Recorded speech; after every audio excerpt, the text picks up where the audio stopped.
What do you do if you make an electric motorcycle brand? You mess up all the electric parts apparently.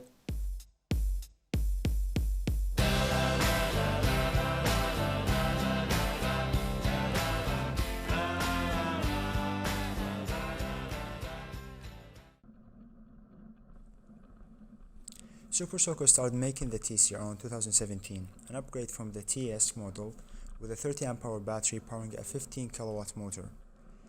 Looks wise, it looks like a normal motorcycle, and a good motorcycle at that. First time I posted it on Reddit, people didn't know that it was electric, but still loved it. In real life, it is smaller than normal bikes, sitting between a Honda Grom and a light motorcycle. It looks like a Grom with full-sized wheels, with a seat height a bit higher than a cruiser. It does have some great touches here and there with the bronze forks, LED lights and brown seat and handles.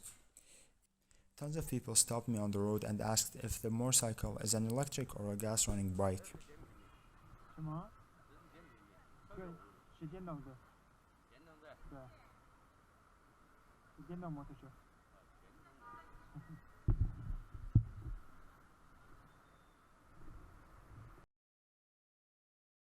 Coming to quality and starting with the tires, it looks decent but felt hard at first.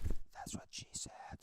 With time, however, their choice of rubber turns out to be good, since my rear tire, although not very grippy, it did last 16,000 kilometers without obvious wear, and honestly, the linked brakes make up for it and shorten the stopping distance, so the tires make sense now. Speaking of the brakes, I replaced the pads at 8,000 kilometers, but my main complaint is that they should have oiled the pads, so that it doesn't squeak in the rain. Suspension is good if you're talking about the front forks, but the monoshock gives up as soon as you carry a passenger, meaning the seat starts hitting the rear fender.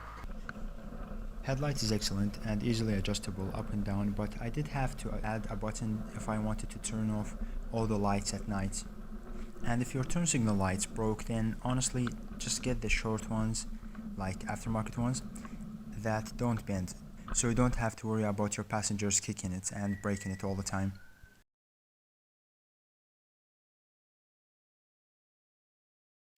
Gauges look gorgeous, very well designed, right between retro cafe racer and modern electric.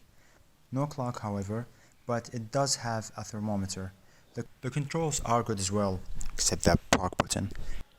But we did have a video about that, and I would have loved an option to turn on both turn signals at the same time, like hazard lights. Body panels sit where they should and does not rattle, even though I took them on and off all the time, countless times. The panels surrounding the battery will be misplaced on their own with time, so don't feel guilty about that. But it doesn't matter.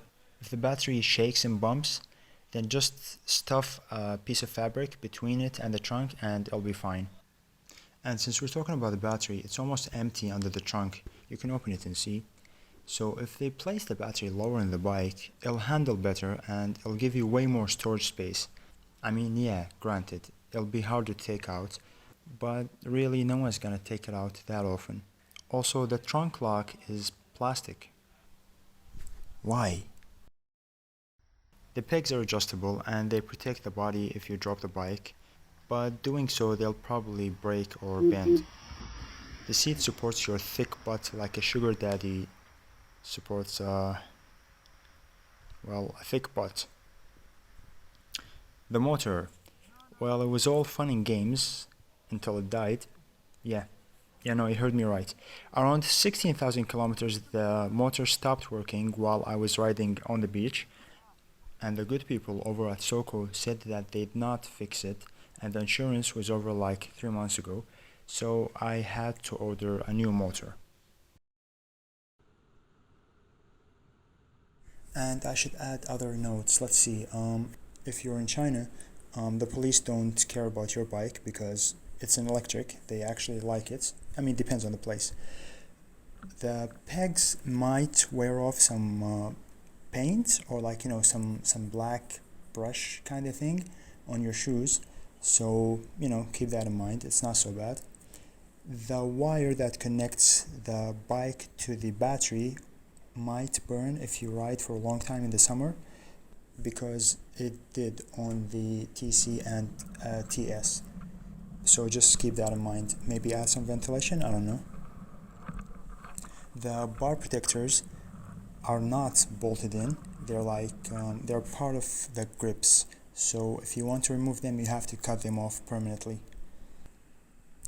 And this is important. If one day, and this will happen, your bike doesn't respond to the key, even though your key's light is working, but it's kind of weak, you don't really notice it, maybe consider first thing is replacing the key's battery, because that might be the problem. Oh yeah, and they need to improve the diagnosis system when there's a problem, because sometimes it's just not accurate. And lastly, my GPS, I think, stopped working. In conclusion, should you get it?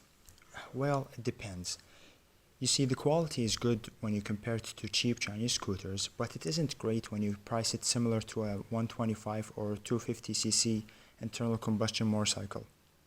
For example, the wires connecting the body to the handlebar and headlights will be damaged due to constant friction, not to mention wires should be the main focus in an electric bike.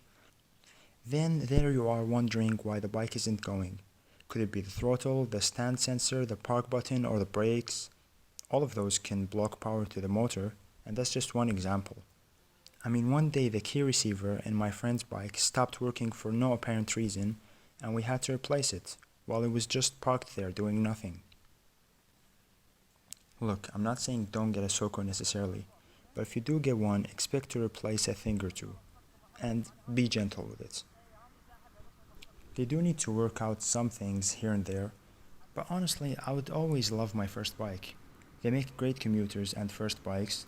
They're light, close to the ground, and not intimidating. I used to ride fast in closed areas and do donuts in the middle of my campus. No one would care. It's a fun bike.